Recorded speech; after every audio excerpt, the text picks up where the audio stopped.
Welcome to Sputnik, orbiting the world with me, George Galloway. And me, Gayatri. The giant port city of Karachi, Pakistan's largest, is locked down and at a standstill.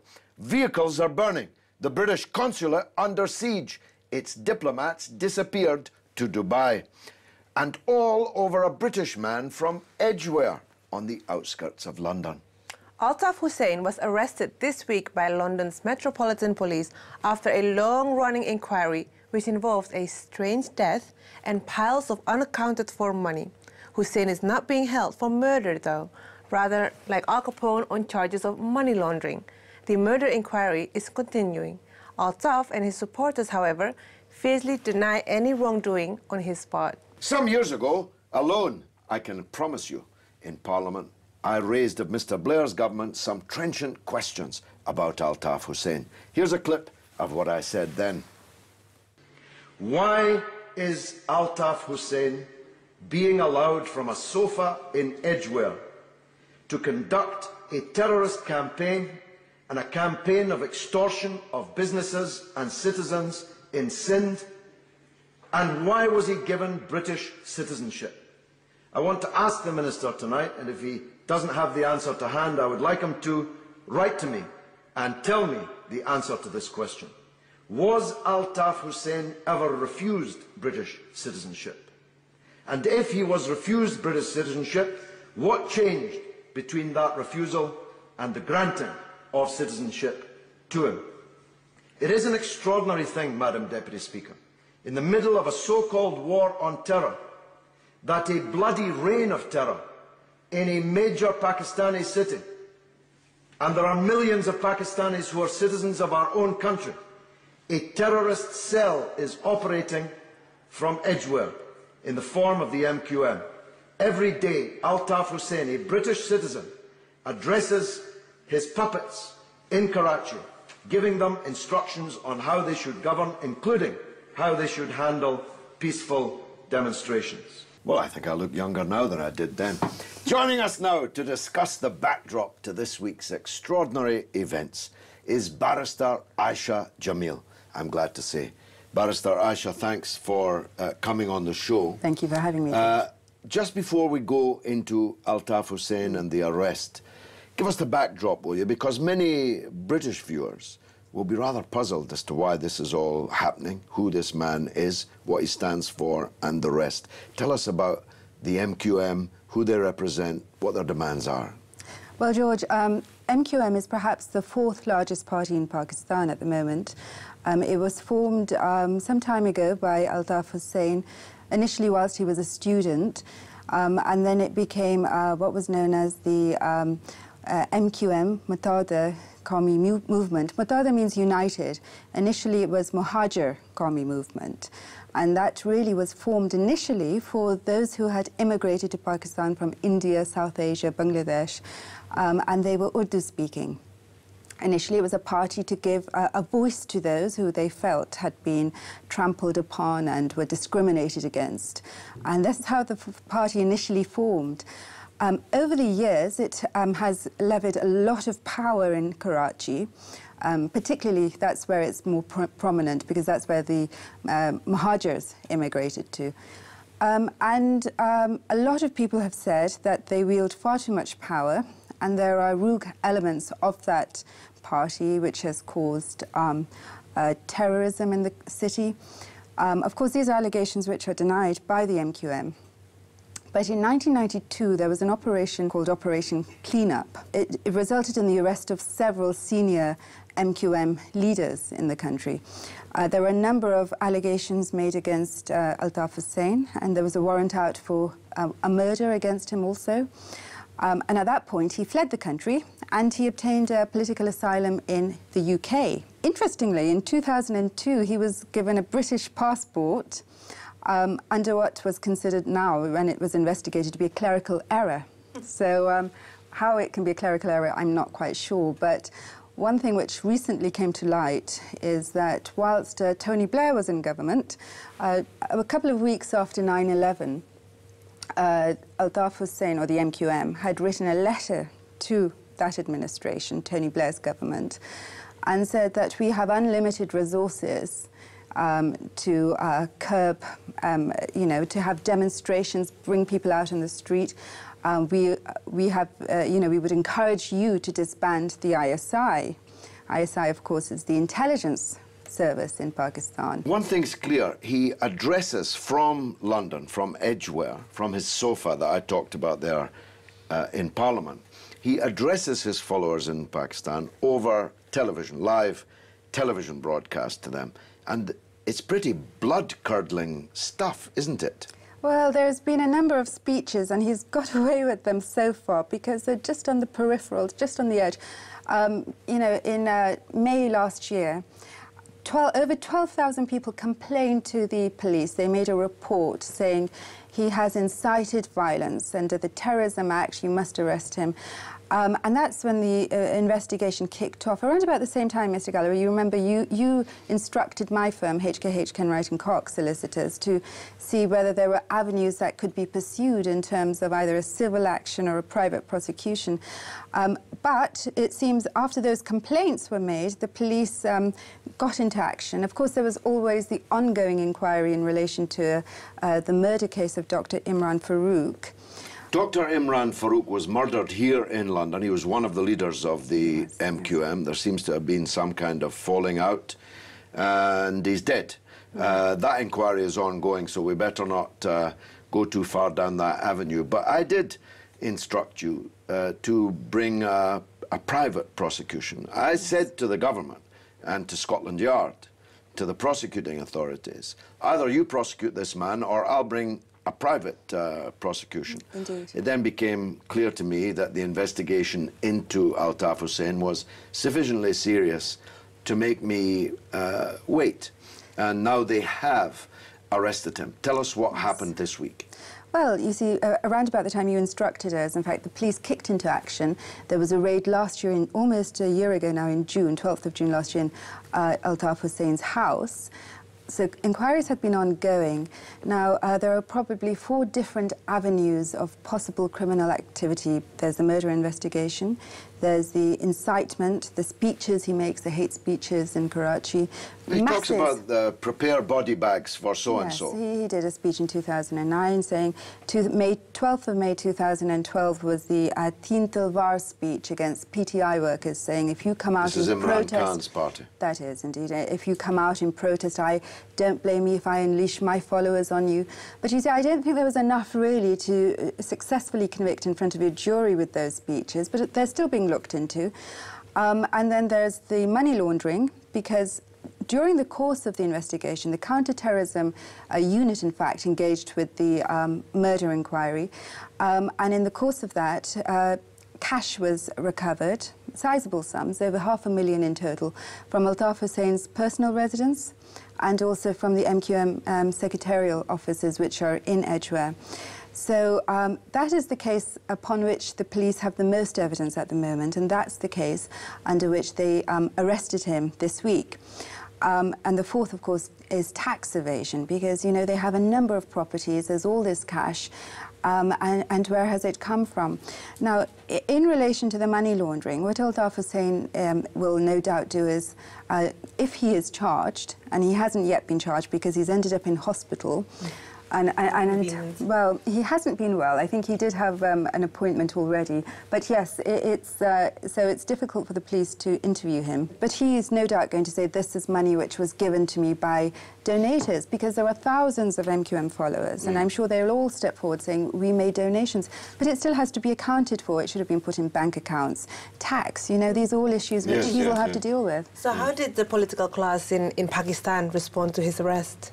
Well, this is very interesting, actually, because Imran Khan had last year accused Altaf Hussain of the murder of a very senior PTI leader, Zahra Hussain. And just this week, he made a statement saying, I had my differences with Altaf Hussain, but I have a great deal of sympathy for the MQM supporters. Whether he's done that to win over the MQM supporters or, you know, because he is running scared, because it is potentially a very volatile time with the arrest of a huge leader. There are masses who follow him in Karachi. Karachi is in lockdown. You know, it's closed down. People cannot go to their exams. Shops, offices, businesses are closed. People are too scared to come out into the streets. MQM did make an announcement saying Karachi should resume, it should now open up, but we will continue our sit-ins and demonstrations. Those demonstrations are going to have no effect in Britain because this is an independent investigation. Well, he's British of his own choice. How he became British is still a matter of conjecture and controversy. He's British. Indeed. The crime alleged happened in Britain, and the British justice system will deal with them. It's nothing to do with a big crowd in Karachi. What about the government of Pakistan? Nawaz Sharif, yes. presumably seeing a rival not yet behind bars, but under arrest. Is he happy about it? Well, nobody has expressed happiness at all. In fact, the political parties are being very, very measured and careful, as is the media. Nawaz Sharif, it's believed, has issued a statement to his party saying do not make any comment. He's also offered a consulate to come and meet and give support to Altaf Hussain if the police allow it. So, in fact, they're all treading very, very carefully, and nobody. And Musharraf today said, well, you know, he has a great deal of sympathy for the MQM and Altaf Hussain. The Pakistani public, on the other hand, is pretty jubilant, at least outside of Karachi, and many in Karachi who've lived under the shadow of this MQM phenomenon. Just tell us quickly what happens next. Well, you see, now we've got to wait until he's improved, he's recovered from hospital, he's released from hospital, he's still under police custody, he needs to be interviewed. The police will have to make a decision as to whether they are going to charge him or not. If they do, then the Crown prosecution will be consulted, and there will be a prosecution as there would in an ordinary event. He will no doubt wish to defend himself. It'll be a jury trial.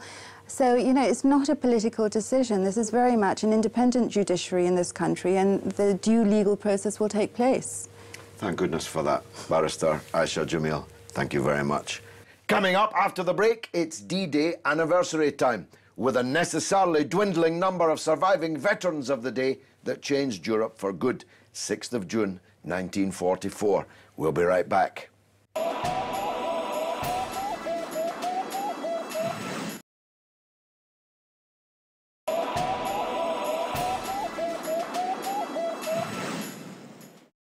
Welcome back to Sputnik.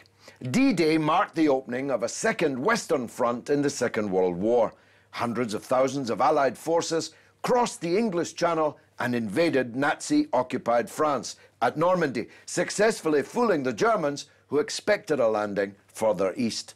In Saving Private Ryan, Steven Spielberg's masterpiece, the opening 20 minutes probably caught the nightmarish quality of The Longest Day better than any surviving newsreel footage. The beaches of Normandy stained red, and the heroism of the attackers became legend. Particularly, it must be said, the American and Canadian contingents, who definitely drew the short straw in the selection of beachheads. At the end of that day, despite enormous sacrifice, the Western Allies had landed, and the tide of the war began to turn. People on the left in Britain had been campaigning for the opening of such a second front for more than a year. On the Eastern Front, the then Soviet Union had been making sacrifices almost beyond calculation, and the Soviet government had become increasingly furious and suspicious that they were being left to fight Hitler alone.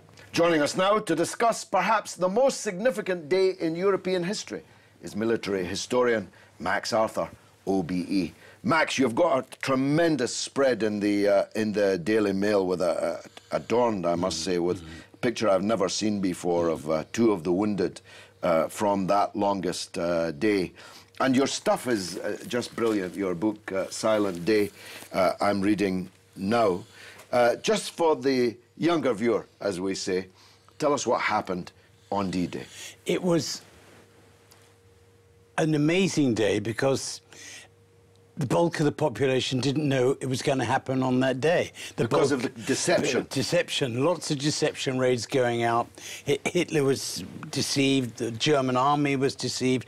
Everyone thought it was going to be an attack on the part of Calais because it's only 22 miles across. We took the longest possible route through to Normandy. But all the way through, from 1942, when the Americans arrived and the Canadians earlier, we'd had these people on our home shores waiting, desperately waiting, really, for one one day that they get back across and get across the water and start attacking the Germans. So the book is basically dealing with what it was like to live in this country with the Canadians and the American soldiers. Overpaid, oversexed, and over here. Absolutely. The adoration of the women and the children for these young men was amazing. I think I worked it out, it was about £5 in value between an English uniform, circa 1914-18, and the American suave gabardine. And I thought if everyone had given them £5 and gone off and got a now, under this competition probably would not have happened, you know, but it was never to be the case. But and you say silent day because no one knew about it. Did people wake up to the news that morning that it was underway? They woke up to silence because you had something like 130,000 men suddenly left overnight or at dawn, and so these great camps, which is described at one point by Harry Patch, who was the last survivor of the First World War. He was a plumber, and he turned up, as he'd been doing every day, to this camp in Devon, and there was no one there. The gate was swinging, the 3,000 men had gone, there was coffee still boiling on the stove, uneaten breakfasts, and they'd gone. So this man, who they could have told, you know, the man from the last man from the First World War, you think, perhaps we tell Harry, you know. No one knew. When you think of the thousands upon thousands of sailors, soldiers and airmen who had to keep that secret, and the civilians and their wives, and in one marvellous case, there's a story of this chap still giving out invitations, his wife sending out invitations to a wedding on the 8th. Wow. Wow. And she didn't know, and he couldn't tell her that he wasn't going to be turning up on the day. How extraordinary. So extraordinary, that secrecy among so many people. It was the largest amphibious operation ever. Until now? No, it still is. Still is. Oh, yeah. yes. It's probably never. Thousands Let's of hope ships. it's never. We wouldn't have thousands of ships now. No. This is I mean, there was thousands of ships on the water, and a vast air fleet as well, you know. Of course, we had air superiority by that time. Yes, was did. that one of the things Yes. they were yes, waiting indeed. for? Yeah. No, not really. No, I think we had the energy. We just needed the timing because it was due on the 5th, and there was these poor boys, thousands of men, 130,000, swanning about in landing craft, not the most comfortable of things. No, I've been in one. Yeah, holding up to 700 men, you know, all desperate to get onto the beaches, all vomiting all over the place. And they cancelled it. Some had actually set off already, so they had to be brought back. So come, you know, that dawn of that day, they just wanted to get there, do the task, because the momentum had built up. You know, let's get this done. And it was a rough, raw attack, really. Almost every man was screaming to get off the landing craft because they were all sick over the side. They thought, I don't care. There was one marvellous account. He said he didn't care if he did get shot. All he wanted to do was get off that bloody landing craft, you know, get onto the beach, do something. I mean, the beaches that we landed on weren't anywhere near as horrific as Omaha. That really was. The American sacrifice was truly gargantuan. Tell us about that. Way over 2,500 men killed on that beach, you know, as they landed. As they landed. Now, I've got to make this point, not because this is Russia Today, but because this is my own politics shining through. These casualty figures that we're talking about as awful are, of course, a drop in the ocean to the figures being suffered on the Eastern Front. And as you know, men of the left, like me, were campaigning in Britain at the time, demanding a second front to take the pressure off the Red Army that was breaking the back of the Nazi war machine, as Mr. Churchill gallantly conceded throughout. Why did they wait so long?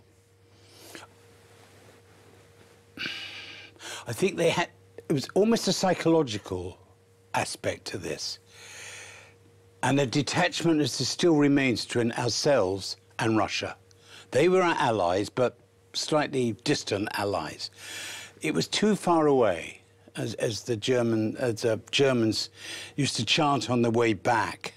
It's 1,000 miles from Moscow to Berlin. That was their marching, and it is exactly 1,000 miles. And that distance makes quite a bit in our history. So it was them getting on, but Stalin was exerting great pressure on us to get this second front going. I think the reason why we didn't do it was a bit of defiance of Stalin, but equally we're not going till we're ready. And it took that time of training and everything else, getting everyone assembled, getting the units ready, preparing to launch these thousands of ships, thousands of aircraft, getting men to the right place at the right time, not something you can do in a few days. And I think that it was the right time at the right place with the right amount of momentum going. So that's not how it looks from the Russian side, of course. No. I mean, they were engaged in real total war. They were. We weren't actually engaged in total war. At time, we'd seen off the danger of invasion. We could have, I suppose, sat out the duration. Some would say we only, or at least the Allies, Western Allies, only actually did it at all because they could see that the Red Army was winning and was on its way to Berlin, which happened anyway, but might keep on going. And they needed a Western Front if there was going to be any division of Europe. What do you say to that thesis? I'd say, look at the text between Churchill, Roosevelt and Stalin, and the organisation that must have gone in their minds of what is it going to be like when we have peace? We're going to win this war. I didn't think there was any much doubt about it even at that point. How is this going to finally, you know, through your particular expediency, let's make a calm front afterwards. Let's make some form. There must have been some agreements somewhere along the line. Of course. So in which case the British and the Americans and Allies fitted into that.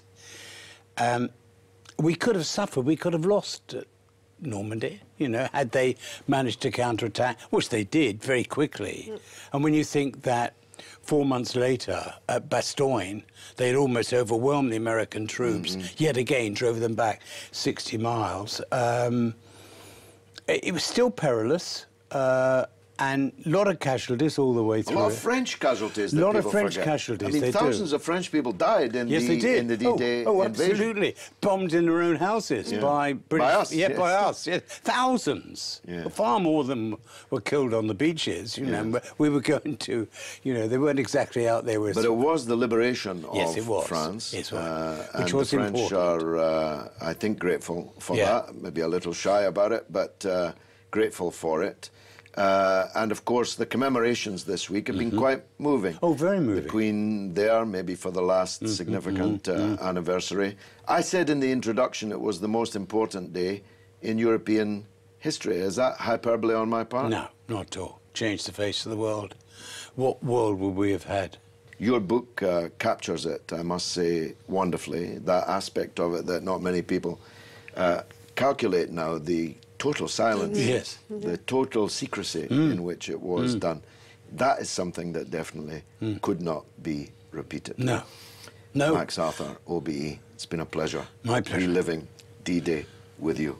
Thanks very much. Thank you. Indeed. And now it's your turn to tell us what you think through the portals of social media. What's rattling, Gayatri? On the Altaf Hussein arrest, Mashoud says that 99% of Pakistani politicians are corrupt. They saw a scandal cracked, they fear news around them. And Salman Shah argues that how much do you get from Pakistani establishment, George, to sell out your conscience? Nothing from anybody.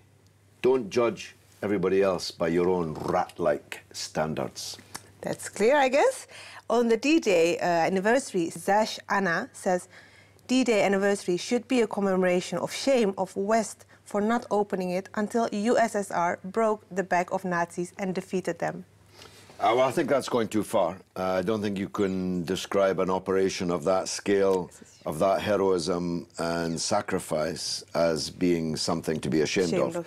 We should certainly be ashamed of the fact that it didn't happen earlier.